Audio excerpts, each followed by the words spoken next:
Shalom, hermanos amigos. El día de hoy quiero compartir con ustedes la primera epístola del apóstol del amor, es decir, el apóstol Juan. Pero antes quiero mostrarles un instrumento llamado shofar. Dentro de la cultura judía, históricamente hablando, son varios sonidos. Uno de ellos es el tequía, sonido largo. Uno de los significados es la presencia de Dios en su pueblo.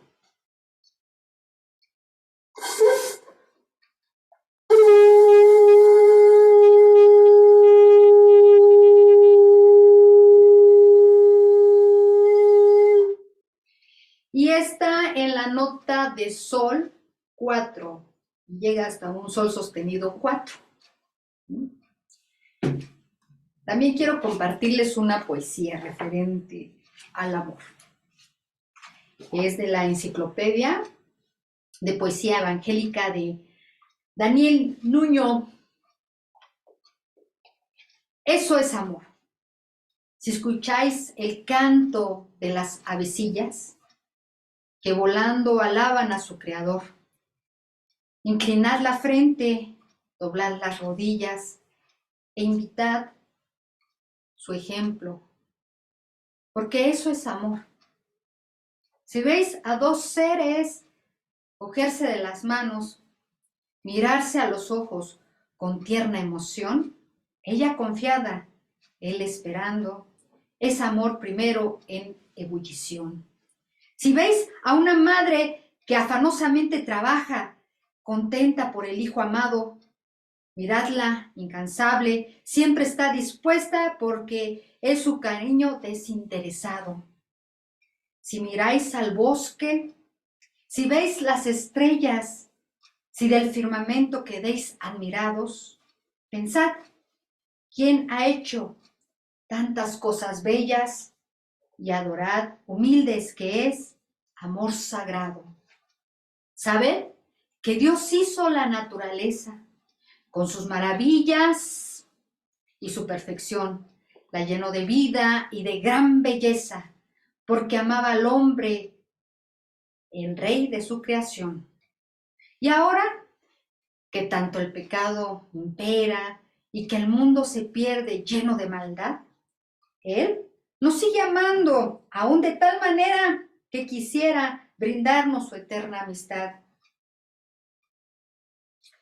Para conseguirlo, no escatima esfuerzos y envía a su Hijo su máximo amor, para que muriendo en la cruz clavado, lograra del hombre ser el Redentor.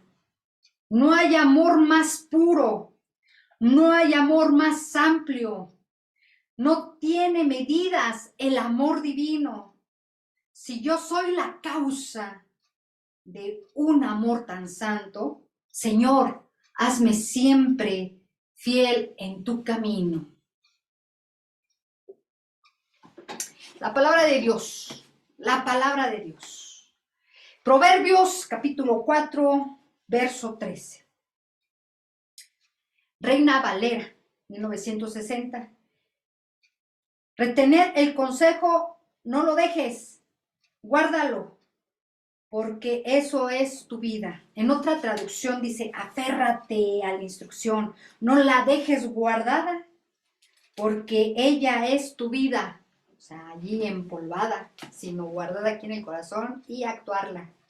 Recordemos que es ortodoxia, la palabra, ortopatía, cambia en el interior, y ortopraxis, práctica. La práctica. Bueno, pues vamos a iniciar, ¿sí? Vamos a iniciar, que es tan hermoso y preciosa la palabra de Dios. Siempre la palabra de Dios es viva y eficaz, ¿verdad? Más penetrante que toda espada de dos filos. Y entonces vamos a tratar de ubicarnos, ¿verdad? Con esta cuestión de la modernidad, ¿sí? Quiero entrar a ese lugar. perdón las inconveniencias, sí, pero necesito encontrar, ya lo encontré. Muy bien, la comunión con Dios, partiendo de la primera carta del apóstol del amor, es decir, al apóstol Juan, resumiendo en una sola frase el contenido de esta carta, que los cristianos tienen comunión con Cristo, que es un Dios encarnado, mediante su caminar en la luz y a través de su vida en amor. Y como resultado están seguros de la vida eterna que Cristo les da. Ahora, contextualizando. Aunque en tiempos de Pablo ya surgían las primeras señales de una falsa doctrina con carácter gnóstico, no se trata del mismo tipo de herejía en las cartas de Juan. La gnosis en tiempos de Pablo parecía de una secta judía, mientras que la gnosis clásica florecía entre los gentiles, era otra, y era muy al final del primer siglo después de Cristo. El apóstol Juan siempre demuestra en sus escritos un tono paternal, con afirmaciones un poco ásperas, pero motivadas en el amor. Trata de luchar contra la herejía gnóstica, no haciendo de sus epístolas tratados apologéticos, de la apología, apologética, ¿sí? Apocalipsis, en fin, es apologéticos. Ya sabemos que la apología es la defensa de la fe cristiana. Entonces, sus epístolas, el apóstol Juan no quería que fueran apologéticas, sino aclarando nada más los malos entendidos de ciertas creencias erróneas. Algunos comentaristas afirman que más que una carta se refiere a un tratado pastoral apologético por la falta de las fórmulas típicas de una carta, la ausencia del membrete con mención del autor y destinatario, la falta de saludos y bendiciones al comienzo y al final. Si nosotros nos remitimos a la primera carta del apóstol Juan, ¿cómo inicia? Inicia de la siguiente manera: lo que era desde el principio, lo que hemos oído. Es diferente cuando empieza Pablo con sus epístolas, ¿verdad? Empieza con yo, Pablo, a quien dirijo, ¿verdad? A quienes me dirijo, saludos, bendiciones, que la gracia, ¿sí? Que el amor, que la comunión, ¿verdad? Entonces, pero aquí no, por eso algunos comentaristas dicen que se trata de un tratado pastoral apologético. Se dice que la primera epístola de Juan constituye sobre estas los pilares de la vida cristiana, mientras que Apocalipsis forma la ventana del edificio, dejando ver la esperanza cristiana. Recordemos que el apóstol Juan, autor del Evangelio de Juan, primera, segunda, tercera epístola y el Apocalipsis. En los capítulos 1 al 2, versículo 7, nos enseña las bases para la comunión y la obediencia para la comunión, siguiendo una seguridad a través de la comunión por habitar en Cristo y caminando de su mano. La base de la comunión, primera base, sin hacer honrón.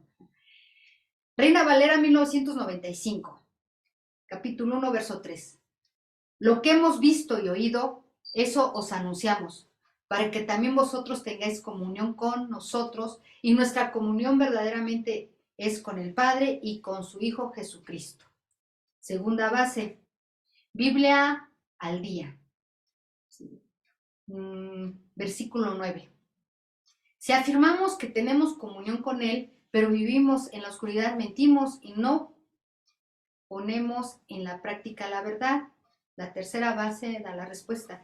Pero si vivimos en la luz, así como Él está en la luz, tenemos comunión unos con otros y la sangre de su Hijo Jesucristo nos limpia de todo pecado. Aquí el apóstol Juan dice que la sangre tiene la función de limpiar todo pecado, y si no tenemos comunión con los demás, primero con Él y luego con los demás, vivimos en oscuridad. Verso 8. Si afirmamos que no tenemos pecado, nos engañamos a nosotros mismos y no tenemos la verdad. En el verso 9, que es la quinta base, si confesamos nuestros pecados, Dios es fiel y justo, nos los perdonará y nos limpiará de toda la maldad. Entonces hay que pedirle al Señor que escudriñe nuestro corazón, estar atenta también a lo que los demás nos digan, ir al trono de gracia y misericordia para hallar oportuno socorro y decirle, Señor, heme aquí, ilumíname, revélame, examíname, confróntame, porque realmente quiero cambiar, no me quiero quedar igual. Yo no acepto ese refrán, árbol que crece torcido, su tronco jamás endereza. No, Señor, porque para ti no hay nada imposible. Si hay un cambio, es porque uno quiere. Y nadie puede cambiar a nadie. La obediencia para la comunión, primera base, la Biblia de Jerusalén 2001, capítulo 2, verso 1. Hijos míos, os escribo esto para que no pequéis. Pero si alguno peca, tenemos un abogado ante el Padre, a Jesucristo el justo. ¿Sí? Nadie está exento de no pecar. Todos pecamos hasta el pensamiento. La martiología, que es una rama de la teología, allí todo nos enseña la antropología también humana, ¿verdad? Segunda base, Nueva Biblia de Jerusalén 1998, capítulo 2, verso 6. Quien dice que permanece en él debe vivir como vivió él. O sea, queremos ser como Cristo de Nazaret, ¿sí? La imitación de Cristo. Tercera base, Nueva Versión Internacional 1999, capítulo 2, verso 15. No amen al mundo ni nada de lo que hay en él. Si alguien ama al mundo, no tiene el amor del Padre. Ahora, Juan, ¿a qué le llama mundo? Porque nada de lo que hay en el mundo, Juan le llama los malos deseos del cuerpo, la codicia de los ojos, la arrogancia de la vida. Esto no proviene del Padre, sino del mundo. Muchas veces dicen, no, es que yo no convivo con tal persona o no convivo allí en una fiesta. Sí puedo convivir, pero tengo que cuidarme de que no haya esos malos deseos en mi cuerpo, la codicia y la arrogancia. Yo me puedo probar y todo con medida y nada en exceso, en el sentido de tomar. O sea, todo nos es permitido, pero no todo nos conviene. Uno sabe, ¿sí? De que si uno toma, pues ya, dice, no os llenéis con vino, no os embriaguéis, más sed llenos del Espíritu Santo, o os embriaguéis, ¿sí? Entonces, allí hay que ser sabios, prudentes, ¿sí? Ahora, capítulo 2, verso 17. El mundo se acaba con sus malos deseos, pero el que hace la voluntad permanece para siempre. Se acaba todo, pero lo que va a permanecer es hacer la buena, agradable y perfecta voluntad de Dios. En los capítulos 2, verso 17 al capítulo 4, verso 6, nos enseña la verdad contra la mentira, la pureza contra la impureza, hechos contra la falsedad, surgiendo así la seguridad a través del conflicto por habitar en la verdad. En estos capítulos Juan hace afirmaciones determinantes, presenta sus ideas en forma breve, sencilla, clara y a veces también de una manera severa o radical, pero siempre motivado por el amor.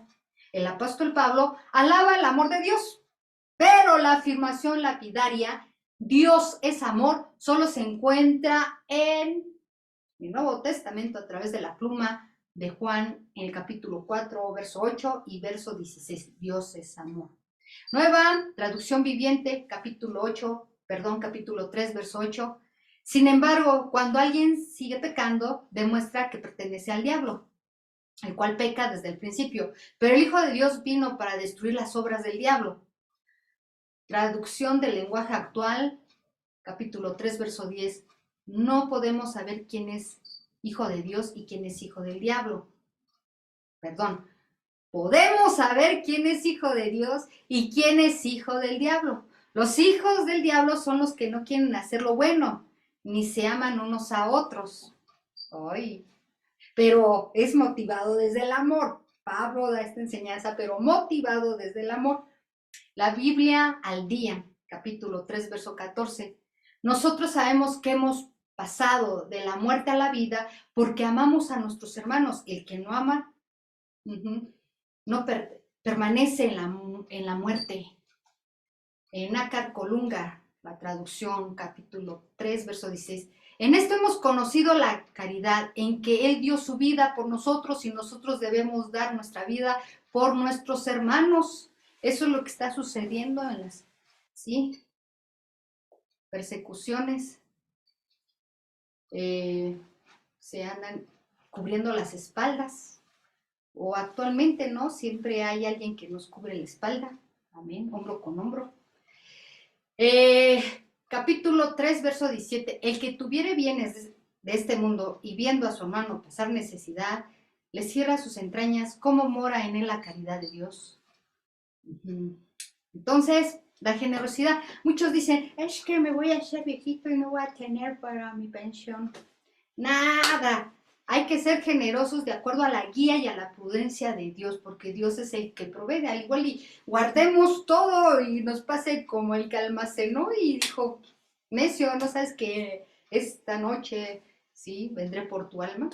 Entonces, hay que ser libres, sí hay que ahorrar, pero cuando el Señor nos guíe a compartir, hay que hacerlo, y más que nada cuando vemos a un hermano realmente en necesidad, hay que tener discernimiento. Capítulo 3, verso 18. Hijos, no amemos de palabra ni de lengua, sino de obra y de verdad. ¿Sí? Hay una canción que dice, amémonos de corazón, no de labios solamente, para cuando Cristo vuelva, nos encuentre bien unidos, para cuando Cristo vuelva, nos encuentre bien unidos. Es diferente, ¿eh? Como unidad y comunidad. Tienes que ser comunidad, por favor. Hijitos, capítulo 3, verso 18. Hijitos, no amemos de palabra ni de lengua, sino de obra y de verdad. Capítulo 3, verso 24. El que guarda sus mandamientos permanece en Dios y Dios en él. Y nosotros conocemos que permanecemos en nosotros por el Espíritu que nos ha dado. Y nosotros conocemos que permanece en nosotros por el Espíritu que nos ha dado. El Espíritu da testimonio a nuestro espíritu. En los capítulos 4, verso 7 al capítulo 5, versículo 5, nos enseña sobre el amor de Dios, surgiendo así la seguridad a través del amor por habitar en amor. Nueva Biblia Española, capítulo 4, verso 7. Amigos míos, amémonos unos a otros, porque el amor viene de Dios y todo el que ama ha nacido de Dios y conoce a Dios. Entonces, legalismo, religiosidad, fanatismo, fuera, a un lado de nuestras vidas, porque si no amamos, no hemos conocido a Dios. Pero el amor de Dios, porque se puede malentender esto, no, estamos hablando del amor de Dios en uno. Y es más, el amor de Dios debilita cualquier demonio. Aquellos que están en el Ministerio de Liberación, los que están estudiando demonología y satanología, tienen que estar llenos del amor de Dios. Si no, nada, llenos del Espíritu Santo y del amor de Dios. Si no, nada más torturan a esa personita que quieres que sea libre, pero no puede ser libre porque no está la unción, no está la unción de amor, la unción del Espíritu Santo en tu vida. Si estás lleno de amor, así se van en el nombre de Jesús, así sueltan esa alma. Y no le echas agua, aceite y todo lo demás, hasta casi le echas un cerillo. No, no, no, no. Así no es. La autoridad del amor del Padre en uno, para la gloria de su nombre, es porque quien libera es Yeshua HaMashiach, Jesucristo. Capítulo 4, verso 12. A Dios nadie lo ha visto nunca. Si nos amamos mutuamente, Dios está con nosotros y su amor está realizado entre nosotros. Nosotros, o sea, como hijos de Dios. Ahora también entre hijos de Dios podemos hacernos grandes y profundas heridas, ¿sí? Hace muchos años yo otra vez fue una situación algo difícil o muy difícil, la más difícil de mi vida, pero, y compuse una cancioncita que digo, creo que la voy a borrar, ¿no? En el sentido de que era una canción de queja, o sea, tu amor, las heridas fueron mucho más grandes y profundas que tu amor, Señor. Ay, entonces, impactado, ¿no? De hecho, de ahí nació Palabras Amables, ¿no? Pero es así, se las he compartido, ¿verdad? La otra no, porque pues es importante, entre nosotros los hijos de Dios nos herimos, pero hasta lo profundo, ¿no? Pero hay que pedirle al Señor sanidad, restauración y correr hacia el Señor, porque los pleitos, las griterías, todos esos pecados y atan nuestra alma y también nos deforman, ¿no? Y Dios quiere manifestarse en nosotros y que nosotros seamos colaboradores de demostrar su amor al mundo. Dice, ¿no?, que en el mundo conocerán que somos discípulos de Jesús por el amor mutuo que tengamos los unos para con los otros, ¿verdad? Pero tenemos que pasar por ese proceso de sanidad, de perdón, de restauración, de levantamiento y la unión en el amor, hace la fuerza, ¿eh?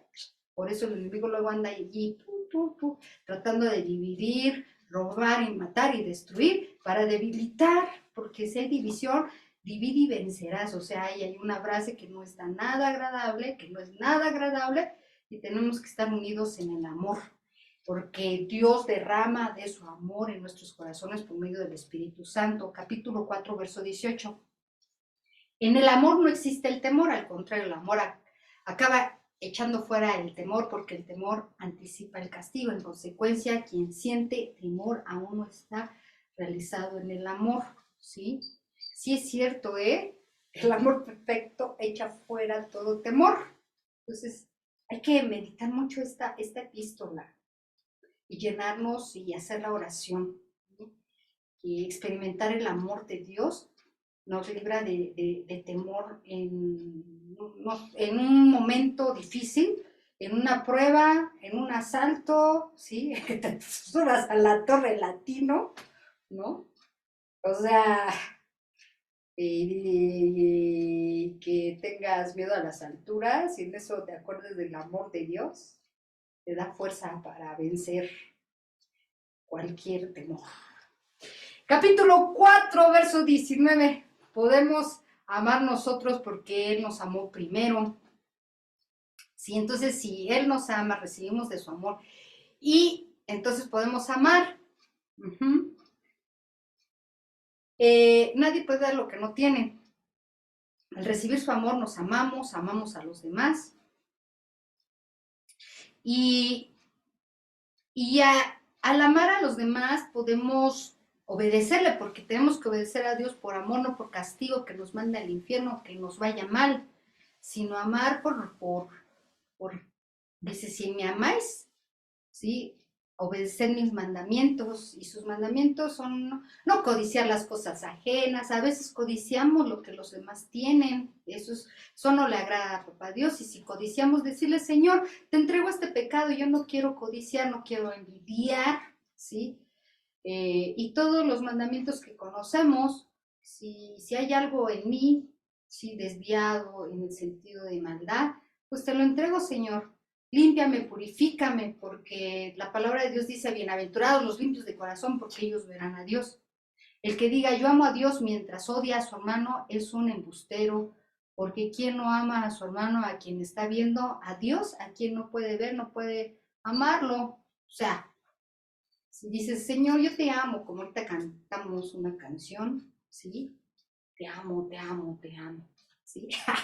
Pero ay, retírame este hermano. Señor, te amo, pero retírame este hermano de aquí. Pues no, ¿verdad? Así no es posible, así no es posible. Hay muchos pastores que, pues, lamentablemente, hay competencia y de repente se encuentran en una reunión y no se quieren sentar al lado del otro, ¿verdad? Y dicen, ay, cámbiame porque no me llevo bien con él. Ah, pero cuando les toca orar, ¡oh! Hasta lágrimas. Y pues no, somos embusteros, me apunto, o sea, no digo que somos embusteros. Tenemos que decirle al Señor, honestamente, cámbiame, Señor, cambia mi vida, toca mi corazón, porque tenemos que ser como Cristo. Amén. Capítulo 4, versículo 21. Y este es precisamente el mandamiento que recibimos de Él. Quien ama a Dios, ame también a su hermano. Traducción, lenguaje actual, capítulo 5, verso 2. Y sabemos que amamos a Dios y obedecemos sus mandamientos, cuando también amamos a los hijos de Dios. Verso 3. Nosotros demostramos que amamos a Dios cuando obedecemos sus mandamientos, y obedecerlos no es difícil. ¿Por qué no es difícil? Porque el Espíritu Santo vive en nosotros, ¿sí? El Espíritu de Dios nos ayuda en nuestras debilidades, Él nos ayuda, Él intercede. En realidad, versículo 4, en realidad todo el que es hijo de Dios vence lo malo de este mundo, y todo el que confía en Jesucristo obtiene la victoria. Amarlo, confiar en Él, aprender a confiar en Él, que Él nos enseña a confiar en Él. El que cree que Jesús es el Hijo de Dios vence al mundo y a su maldad. En el capítulo 5, verso 6 al verso 9, nos enseña sobre el testimonio externo, mientras que en el versículo 10 al 21 del mismo capítulo nos enseña sobre el testimonio interno, surgiendo así la seguridad a través del Espíritu Santo para habitar seguros en la continua presencia de Dios. En la Biblia de Jerusalén, 1976, capítulo 5, verso 5, pues, ¿quién es el que vence al mundo sino el que cree que Jesús es el Hijo de Dios? Verso 6, este es el que vino por el agua, por la sangre, Jesucristo. No solamente por el agua, sino en el agua y en la sangre. Y el Espíritu es el que da testimonio por el Espíritu de la verdad. Verso 7, pues 3 son los que dan testimonio.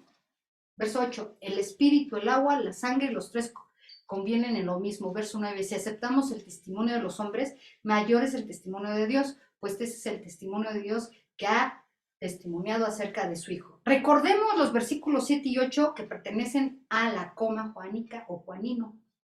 ¿Sí? Ya después en otro estudio veremos los versos 7 y 8.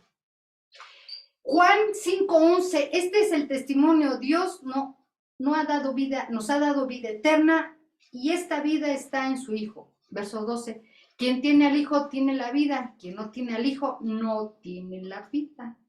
Os he escrito estas cosas a los que creéis en el nombre del Hijo de Dios, para que os deis cuenta de que tenéis vida eterna.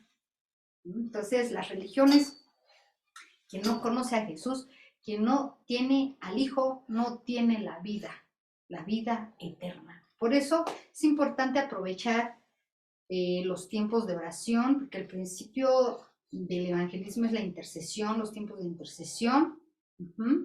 Tenemos que buscar al Señor para que nos sane las heridas, para que Él nos instruya, nos fortalezca, nos llene de su palabra, nos respalde, nos guíe, nos unja, nos sostenga y nos use cuando caminemos, a ver aquí, en izquierda, derecha, donde sea, estemos preparados para compartir y ser colaboradores del amor de Cristo. Varios teólogos han realizado diferentes bosquejos referentes a esta epístola, como el clérigo alemán pietista luterano erudito en la lengua griega llamado Johann Albert Winger, conocido como Vingelius.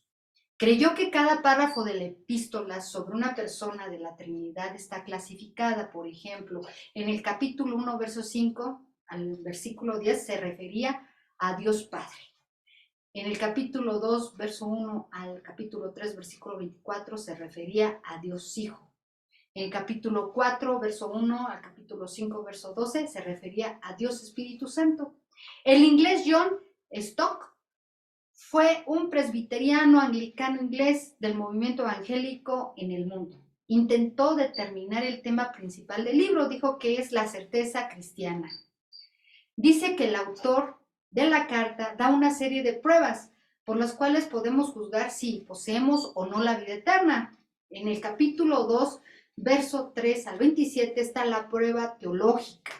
De los capítulos 2, versículo 28 al capítulo 4, verso 6 está la prueba moral, y de los capítulos 4, verso 7 al capítulo 5, verso 5 está la prueba social. Otro teólogo observó otra estructura ingeniosa muy evidente. Los temas esenciales en 3 círculos de pensamiento. El primer círculo de pensamiento es la comunión con Dios y renuncia al pecado y al mundo. Segundo círculo de pensamiento, amor a Dios y al hermano, así como la observancia de los mandamientos. Tercer y último versículo de pensamiento, el anticristo y la profesión cristológica.